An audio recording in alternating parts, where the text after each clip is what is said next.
Hi, everyone. Thanks again for coming back for another Ask the Expert episode of webinar. So today we would like to talk to you about e-commerce videos, marketing strategies. So video marketing isn't something really new, and then we can see it became a really essential as social media platform evolves. Like you see Instagram come up with IGTV, and then they also have a reel because TikTok has been taking over the whole world like by storm. These iconic apps also showcased how impactful a moving visual content can be. So we can see that getting more and more brands that's trying to get themselves into video marketing. But so now that you know that video marketing is really important to you and works for your business, and you would like to step up your game, what you can do, maybe you can look into live streaming, and that's exactly the topic that we have today. So today we have invited Brad Harvey, the founder of Marketers Table, and Brad is a 20 years business executive and entrepreneur with deep experience in consulting, marketing and advertising, enterprise strategy and business development, etc. So let's welcome Brad. Hi. Hey, everybody. Hey, Ellen. How are you doing? I'm doing well. Thank you. Thanks for having me. Cool. So for those who doesn't know about Brad yet, Brad, could you tell us a little bit more about yourself and also what got you interested in helping e-commerce business to step up their game with live streaming? Yeah, so I'm the owner of Marketers Table and founder, and largely and an entrepreneur myself. I have multiple other businesses ranging from food companies to puzzles to all sorts of different things. And at Marketers Table, we really I play more of a CMO for hire role in helping kind of small, medium businesses that need to make that next major leap into sales and help them kind of work through everything from advertising, marketing strategies to proving ROI on advertising, making sure that we're putting $1 in and getting multiple dollars out. And so kind of back to your question of why live streaming. So, over the last several years, I've seen I think, as we all have, a real increase in video, and to a point where even within the advertising that we do, seeing 2 to 3x on our video strategy of putting that out. And so knowing and seeing that that's going, also looking at different markets, like the Asian market in particular, and things like that, and the adoption of mobile in this country, videos is going to continue to be a really important thing, but looking for what's that next step. And so live streaming to me really is a major extension of the personality of a company, because it allows us to do something versus kind of a flat video where we're just broadcasting. Actually allows us to kind of bring in a customer and kind of see almost an intimate kind of what's behind the scenes kind of look of what that company is about, engaging our customers and those sort of things. Well, I just want to slow it down a little bit here, because I think I just heard a really, really well put sentence that live shopping is a major extension of the personality of a company. And I have to say, I totally agree with you, because as we always remind our client or the community that is interested in live shopping, don't try to be like, oh, don't over worry. First root, don't over worry. Don't try to pretend something that you're not, because you have your brand, you maintain your brand personality, or you invite and work with an influencer or different type of host. They have their personality as well. And that's something that you really want to make it shine through the live shopping event. And that's basically the key that's going to convert all the viewer or browser to a shopper as well. So I think that's the live shopping. It's a major extension of the personality of a company. It's a really, really, really good summary of live shopping. Absolutely.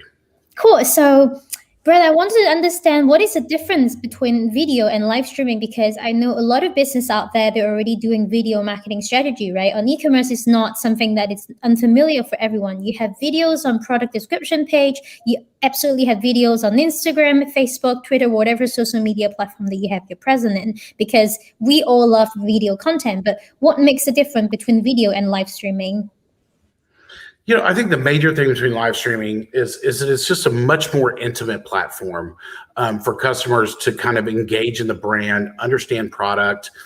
Here, while you can say a lot of things in videos and they're pretty and nice, and absolutely a major portion of a video, but live streaming should be an extension or a subset of your video strategy. So the idea that someone can engage in a live streaming event with you, and get to see the owner, the designer, or the product person talking about that product. Why did they come up with that? Why does that make sense? Creates a really kind of different and fun experience. It's also fun and it's different. A lot of people haven't experienced it yet. So the idea also that, they're going to give us some time to sit down and let us actually talk that through, whether that is on your retail strategy or e-commerce.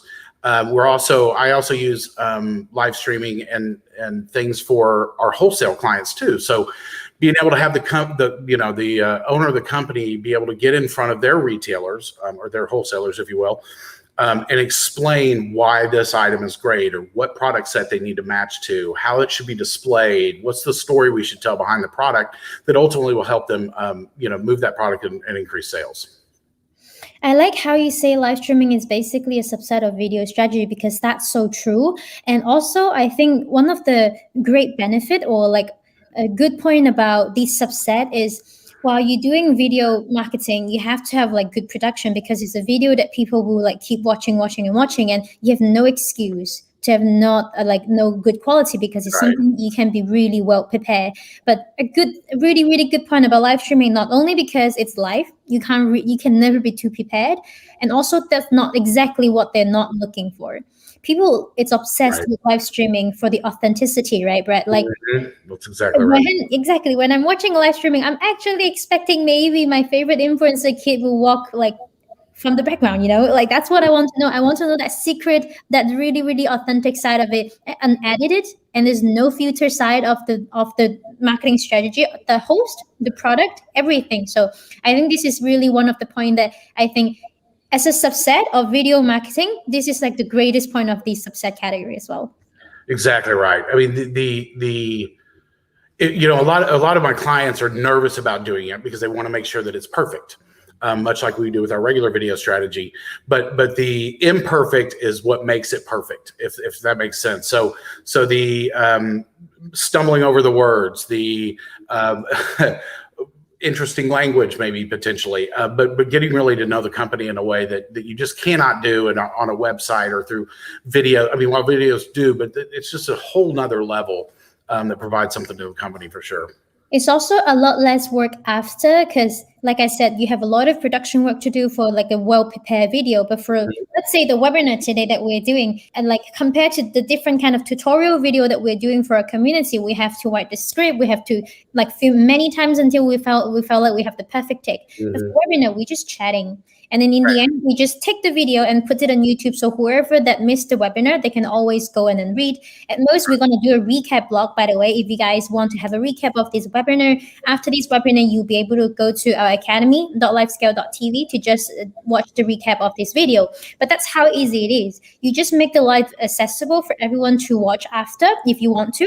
If you don't want to, for example, you're doing an exclusive webinar that you want to be there, like at that exact moment. And I think that's another really, really great point about this subset is you can make it last as long as you want, as just putting it on any other social media platform, or you can make it like just now. And if you miss it, then you miss it. It's like, the FOMO things that we're trying to emphasize, and FOMOs always works well for e-commerce platforms.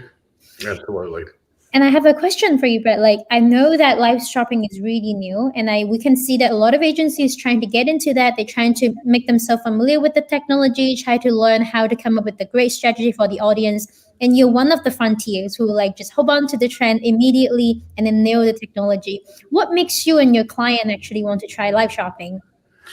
Yeah, so several different things. One was particularly recently, it's further our need with the recent changes to iOS 14 and the loss of or the increasingly loss of third-party data and inefficiency in advertising. We definitely continue to need to find new and engaging ways to engage our current customer base and potentially bring in some new folks. So live streaming is a good one for us. We also, quite honestly, for us, it was the owner of the company called me and said, "Hey, I just saw one of our competitors doing a live shopping event, and it wasn't a great live shopping." He said, "Hey, let's." So I said, "Let me look into it." And that particular competitor of LiveScale, I looked into their platform and thought this is just not a good user experience. It's just not. The way that it worked wasn't what we wanted. So I was able to find live scale, which gave a very, very simple way to kind of get on and do this. And I believe correctly from the time I found live scale to our first live scale was maybe under a week. From kind of engaging with you guys, getting it, hooked up with Shopify, making sure that the products were right. And within a week, we had our first live scale, and I believe we almost did $10,000 in an hour, which was shocking, which was fantastic. So, the other reason we wanted to get engaged in that too is once again, I always preach, I want my consumers to know the personality of a business. And so the 2 years previous, we really got into video and showing a lot of video of my clients and getting to know the company. But once again, this is just the next step of that to really engage the personality of the business.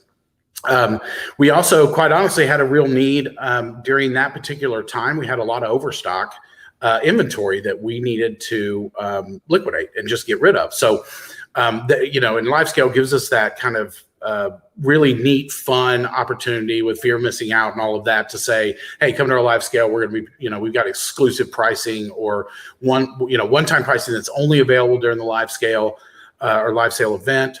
Come and get that. So that was some of the major things that we wanted to kind of tackle and try, and found a whole lot of success for it in a relatively easy fashion to do.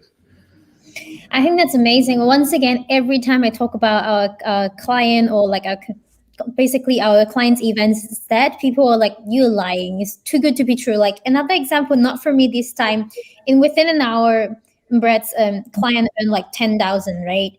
In that right. One single event. And you guys didn't do only one event. And once again, your client's event is still like one of the top event that we have within our company, because how quick you guys done it, how authentic it is, and how great you guys grab the concept of it. And then the host, Paul, I remember his name is Paul, right? Right, correct. The presentation was amazing, really interactive, really, really great personality. You just want to buy everything from him. Yeah. I think it's a really, really great example.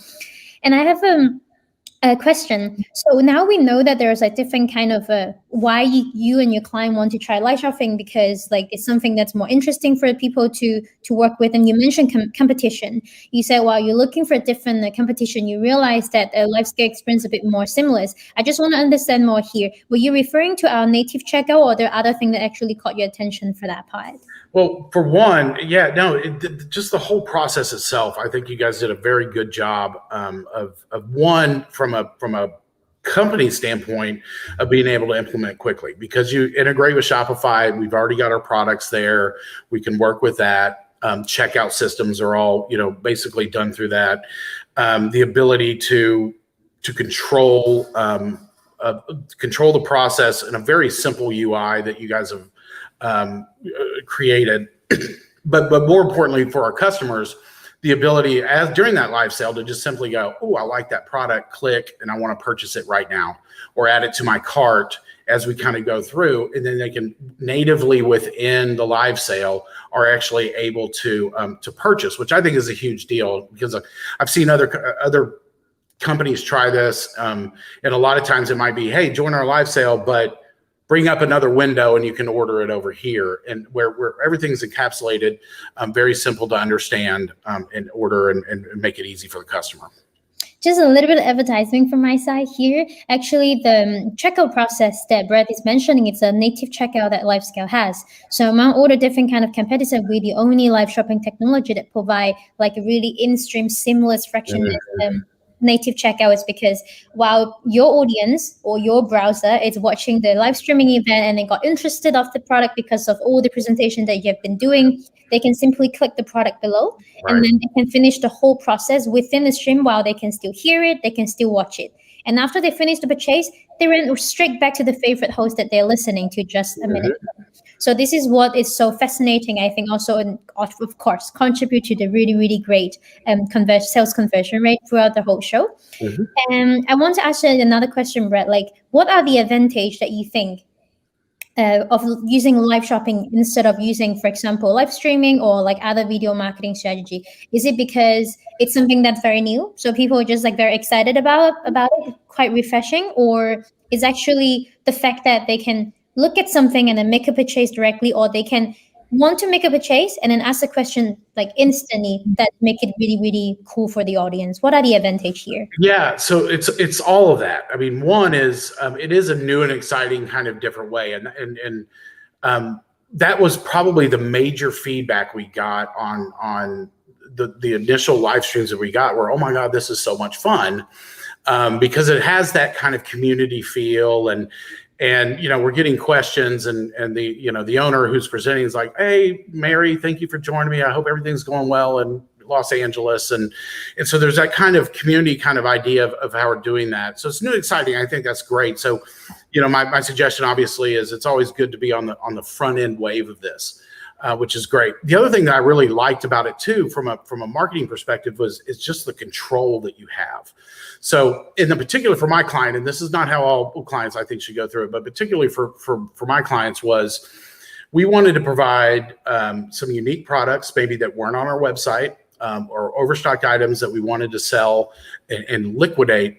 And we could control it within that 1 hour, that 30-minute live sale. And if you didn't buy it then it's gone. So we didn't necessarily have to run a large ad campaign that would run for months, and we'd have to figure out, write downs and all this other kind of thing. So, and the nice of it is when we ended, I looked at the total and said, we just made $10,000 in an hour. And so there's an immediate ROI feedback that comes back to you. Thank you, Paul, for mentioning or coming up and doing something. I have to highlight this comment.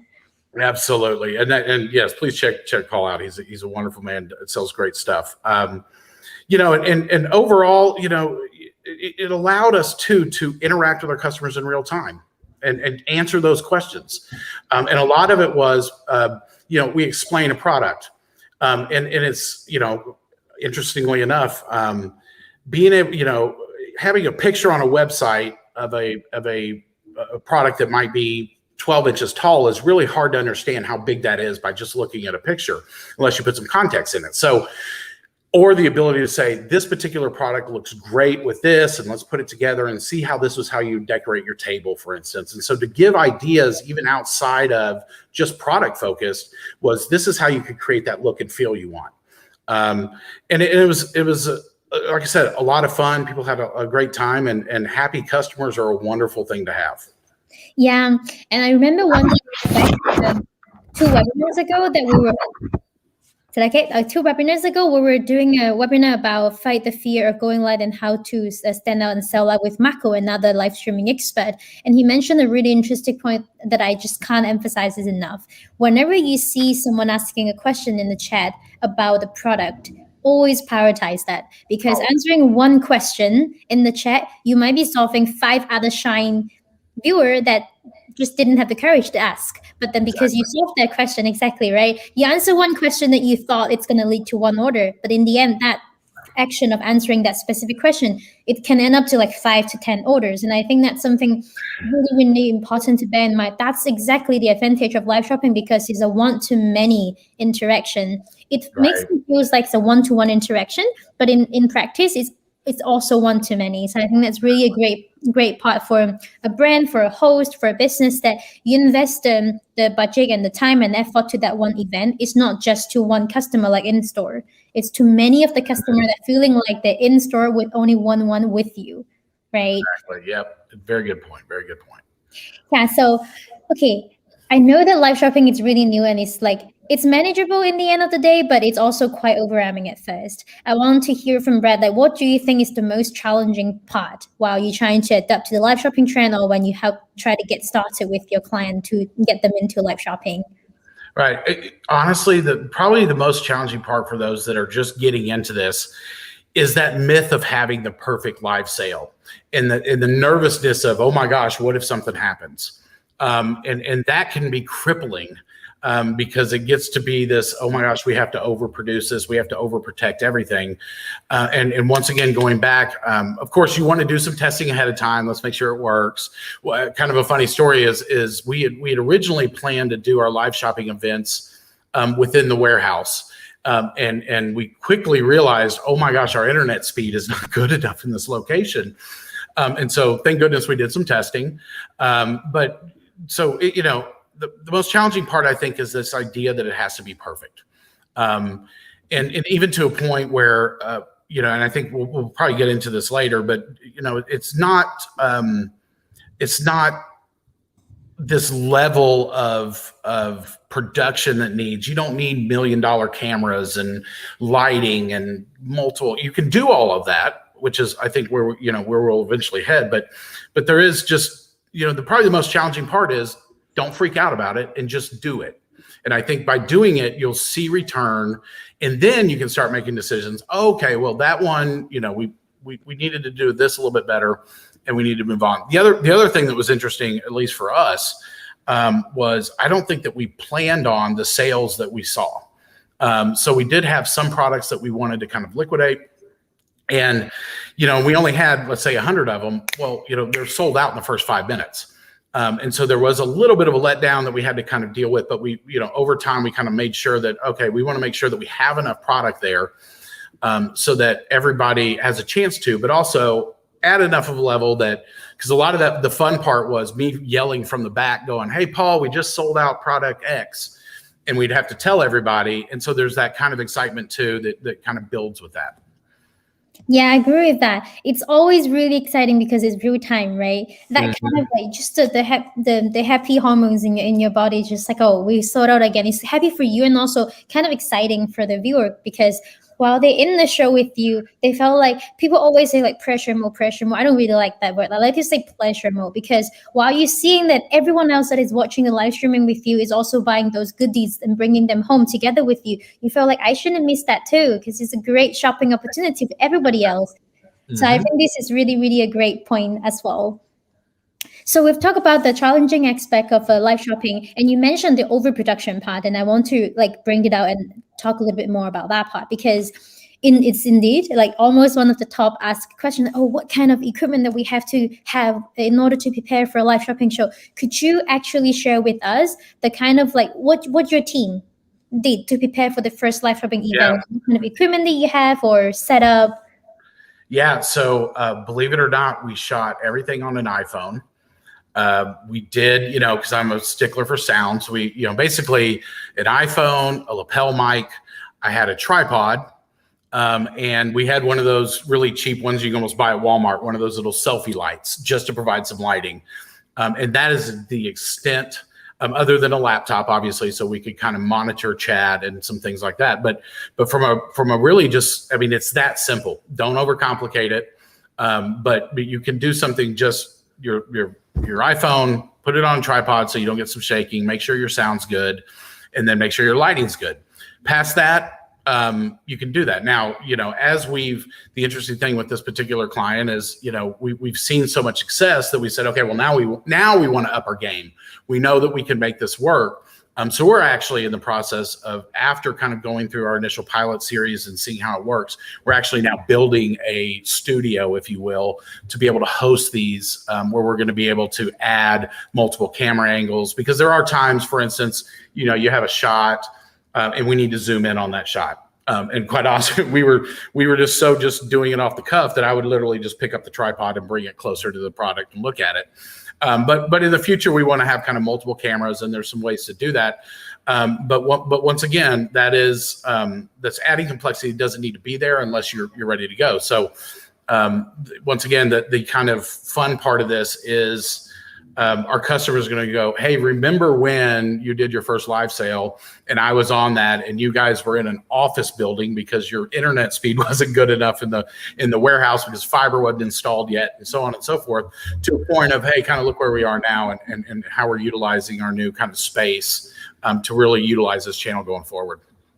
And while Brad is telling you that the secret weapon to film the live shopping event is just an iPhone, I have to remind you again, if you guys wasn't there like 10 to 15 minutes ago, this is the show that earned over $10,000 within an hour, and they just shot it with an iPhone. And I can tell you that's not just one case. Basically, most of our clients, they started live shopping during this pandemic time, and it's not the best time that you can go to the office and have a production team to go with you. Right. How are they going to do it, right? They work with influencer, and an influencer used their mobile phone having software platform like either Larix or like the brand who want to go a bit more fancy. They go for OBS to do more production level work, and that's it.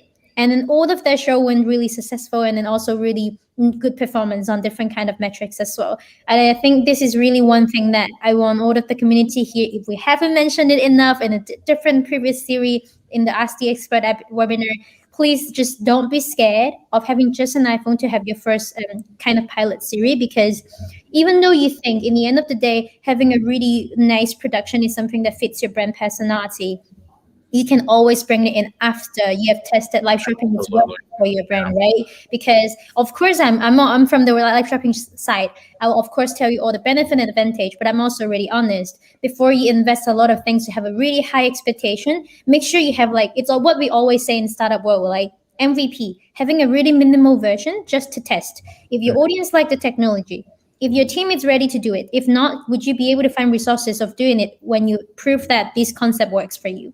I think these are really, really important things to bear in mind before you get into live shopping, and not just to not disappoint yourself, but also to not get a misleading result. Because when you put a lot of money in production, while of course your ROAS is not going to look nice, right? Because maybe you're still figuring out the format with your community. Maybe you still figuring out which type of host that works the best. Not everyone is like Brad, because Brad, they're really, really great. Like basically they nail it from the first show. Mm-hmm. But also this is really not like a common case that happens to every brand, just because you might lack of experience in live streaming. And I'm sure Brad and Paul probably already have some experience like hopping onto like really cutting edge technology before in their field. And that gives them experience to try to already can nail the show from the get-go. And I want to ask another question also related to the pilot series, Brad. Like how many events that you would recommend them? Or okay, let me ask another question first, sorry. Sure. When it comes to the first pilot series, what kind of concept that you think would be like a great starting point for them to get into live shopping? I know, for example, Paul, that we've been talking about throughout the show, like he did like a seasonal event that he hopped onto the Christmas trend to do the seasonal event. Would that be the kind of format that you recommend for people that want to get started in live shopping to do, or you have other format that you can recommend to them? Yeah, so I think it largely depends on the business. I don't. Well, let me say this. I tend to think as if we use video as a live streaming as a subset of our video strategy, there could be a tendency to say let's overuse it, and so I'm not a huge fan of that unless we can find the business to do that. So really, we're looking at it as what you mentioned with Paul. One of his businesses is a seasonal business. And because of COVID last year, or the ability that it is in one location, and people in East and West Coast cannot travel for it, provides them the ability to still be a part of that kind of seasonal pop-up shop or seasonal event without having to actually travel to it. So it provides that kind of opportunity. That's great. We look at it for exclusive and VIP sales, so we can be inviting maybe our best customers. Please come and allow the owner of the company to walk you through the products or share new product launches, great things, seasonal. So I kind of view live sale, at least for me, I kind of view the live sale as kind of a virtual pop-up shop, if you will. And it can throw up, make our money, engage our customers, and then we tear it down and we move on. We're still doing all the other stuff in the background, but it allows that kind of opportunity. We're also looking really, I think branding partnerships could be a really powerful thing within live shopping. So we'll just keep talking about Paul. Paul owns a kind of luxury candle brand, as well as seasonal things around Christmas. So what if we were to bring a chef in? And so maybe the chef is talking about how to prepare this meal, and then we're incorporating products of this is how you would set the table, and this is the ambiance and the smells you want, and how to decorate all of that, and really have a presentation there, which allows us to then kind of expand our audience, because we're working with a different, a particularly complementary business that each customer is kind of looking. Yeah, I want to cook, and I want to host the dinner party, and how do we make that look? So those are the areas I really think. Now that being said, I think there is an opportunity for some companies to say, no, we're just going to do a live shopping event every Monday at 6:00. And the question though that I would have for the customers, and I think companies need to think through, is why would someone want to keep coming every Monday? If you're going to keep pushing the same product, why come more than that? So there's got to be some sort of exclusive, maybe a discount, something that they're not going to be, that gets them there. And there's an education piece too that kind of goes. But the major issue that I find is how do we keep them fresh enough to where people want to keep coming? Yeah, I think that's a really, really key point. As we always mention, you want them to feel rewarded, especially when it comes to live shopping event. They have to be there in a specific time, no matter it's 30 minutes or it's an hour. They can't watch the show if they come 30 minutes early or like 30 minutes later. So what you really want to do is that you want to make them feel like rewarded. They have the incentive, so they will keep coming back. And I often get the question from brands, oh, do I have to keep doing that because it's not very sustainable? The answer is yes and no. Because to use the incentive is basically to build the habit. And once they are used to coming, it's not coming because of your incentive anymore. They're coming just out of habit. And I think that's really important to bear in mind, like how do you max out that incentive so you can build like a really loyal fan base with the habit behavior? And then you can slowly move into the next stage to do something else. When you have the habit, which means you have a bunch of like a good base of viewer that block their time for you in a specific time, then it's time for you to level up your content, right? So I think it's really important to bear in mind like different steps while you're planning your live shopping event strategy as well. How do you build a habit, introduce the idea, give incentive, build a habit, and then step up your game in the content. And then maybe you can even bring up more sales conversion rate while you figure out the best content, right? But everything is just possible. I think it's just important to chop it into different steps that fits where your brand is at today as well.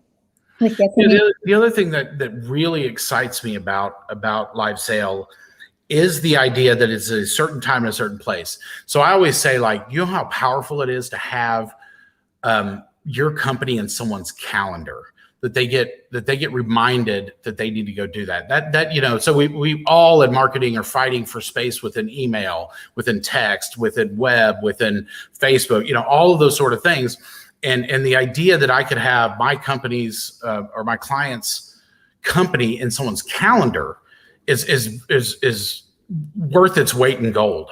Just the ability that they might sign up for it and forget about it, but then 15 minutes, or if they got the reminder set up 15, 30 minutes before that, they're like, oh my gosh, yes, I need to jump on this thing so that I can, see what's going on in that. So that it's a very powerful kind of connection you can make with a customer just for them even giving you the time on their calendar. And a lot of these will be held at night or something like that, where they could be, they might be dealing with kids, but they're going to actually set aside time for you. It's a very powerful connection you can create with your customers.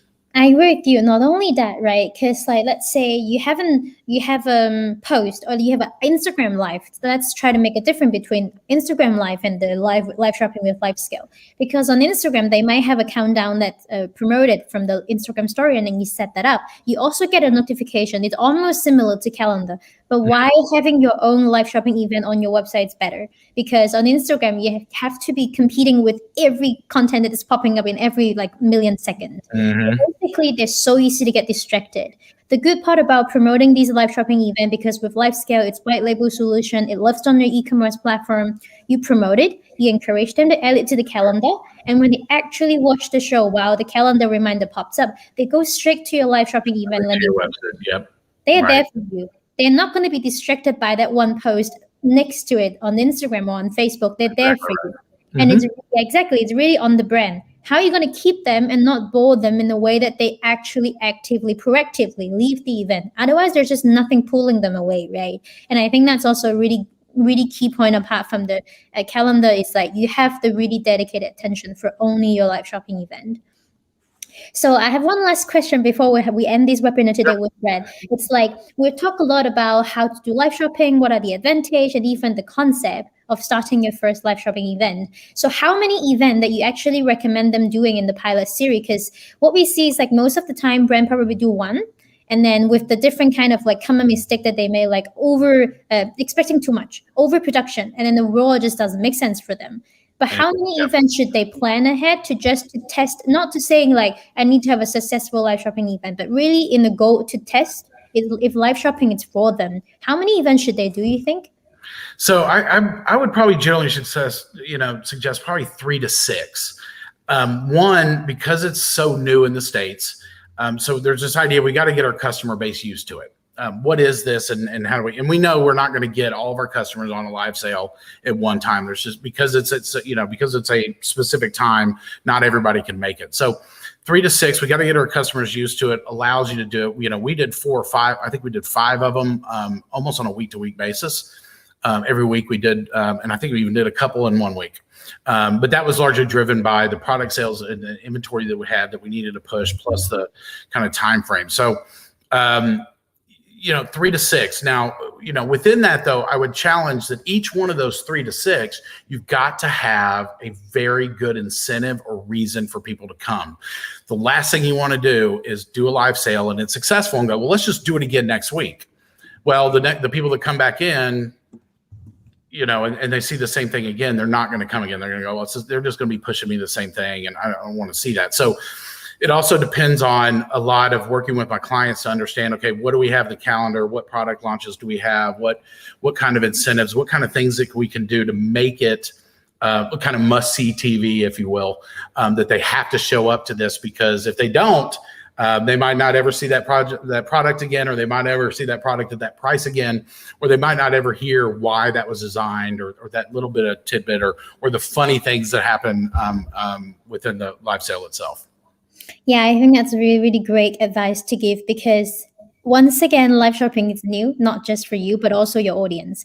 Live shopping is definitely not new in Asia because it's been there for like a couple of years. So what kind of brand that's trying to hop on it today, they don't have to introduce the concept. They don't have to make the viewer to get familiar with it. But in here, because you're the frontier, you're really bold, and you've decided to hop on the trend because you know that's the right way to go. You also have to give it a bit patient to educate your audience about live shopping. Right. It's a great thing. Once they understand how easy it is to make a purchase, they would do it, but they have to know how to use it and get used to using it as well. It's just like, imagine that. I have never ordered grocery before the pandemic, and now I'm not going to the supermarket again. Like, why would I want to bring those heavy things by myself while I can have delivery, right? And like I can have them any time of the day. And it takes me like months to feel like, okay, maybe I can try. Yeah, let's try that. And I was like, okay, now it's my thing now. It's the same thing. Just put yourself in the shoes of your viewer. While you're getting into a new trend, what would you like to have before you try this new thing? You have to have incentive. I don't have to carry my grocery. I can order anytime at 12 a.m. It's going to arrive next day in the morning. And that's the benefit that I have. And think about that and apply it to the show. And I think today, Brad I think Paul just gave us a comment again. Before that, I just want to say thank you, Madison, for tuning into the webinar. And I'm really happy that you find it insightful. And then we have Paul here again. Oh my God, thank you, Paul.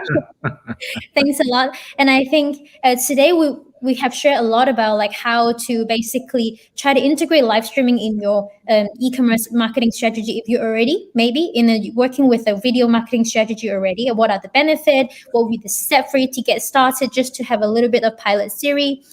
But you will have a lot of questions in the process of trying to get into live shopping. And Brad is like one of the really, really great agency out there that will be able to help you to get started. Sure. I've mentioned in the last webinar, there are a lot of things you have to learn in live shopping. So don't overwhelm yourself. Try to work with people with experience, because they will be able to help you to take care of a lot of other things that allows you to focus on either concept, either what kind of KPI they want to figure out with, the coordination between your team and then the e-commerce team, and then the finding the external host. There are a lot of things that you can worry and you can perfect them. And for the rest, work with experienced people, at least for the first couple of shows. If you think like in the end of the day, your goal is to establish your own team within your company, but I'm sure you'll be able to benefit from people like Brett that managed to nail the show, that's earned $10,000 within an hour for his client. There's a reason, because he's always on the cutting edge technology. He always know how to adapt to these trends quick enough and good enough to get the good result. So this is about it. That's the end of the webinar today. I want to thanks again for everyone for tuning in, and once again, very happy to have you here today, Brad, and like a lot of insight that you have shared with us. If you guys have missed any content of that, I'm just sharing a link right now in the comment. Just give me 1 second. Let me just pull that up as well. So if you want to have a recap of the event, you'll be able to go to academy.livescale.tv. And then you can go there for the webinar tab up there. You'll be able to click and you will see Brad's webinars recap. And then we will prepare one pager to summarize all the tips that you will be able to download and share with your teams internally. You can also contact Brad if you think that he will be the best person to help you to establish your first live shopping series. And for the next time, we will be able to talk to you about 10 things that you don't want to miss in your run of show for live shopping events. So if you have already decided to get on live shopping and you already have a concept, now you're almost like maybe a week away from your show. What kind of rundown you have to prepare? And you don't want to miss anything because you might not be familiar with live streaming or live shopping. Talk to Brad. I'm sure Brad also have like those things that you'll be able to. We had our hiccups for sure, but they're going to come, and that's part of the fun. Yeah, exactly. So if you want to have that list come in handy, you can join our next webinar. So Melissa will be sharing this with us as well. And I hope everyone today will understand that live shopping is not just for big corporate or big brand. Right. As Paul is really trying to push a lot for this technology to be applied for small, medium-sized business, because small, medium-sized business, the advantage of these businesses is you guys have great personality, great human touch. Very often the founder, the designer, the team has a really close relationship with the community, and live shopping just allow you to amplify it to the maximum, basically. So I think this is a really, really great technology for SME to try to take a look into that. And I hope to see you guys next time in the webinar as well. Brad, you have something that you want to share? As I was thinking, the one thing I wanted to point out that I just kind of forgot to mention is this. Surprisingly enough, the client base that we were selling to in these live scales are generally 45 years old and older women. So quite honestly, a little bit was like, oh my gosh, this is new technology and people are going to freak out. And does my mom know how to get on this thing? And so on and so forth. But because of COVID and because you're seeing a much larger adoption of video, and people can join on their phones and they can join on their iPads, and they don't have to have a web browser, a desktop necessarily. So, you might be thinking, well, this is such a new technology that only younger generations are going to be into it. That is absolutely not the case. That's how easy the setting this up can be. So yeah, don't get stressed out if you're, maybe have an older clientele that your typical customer can work with.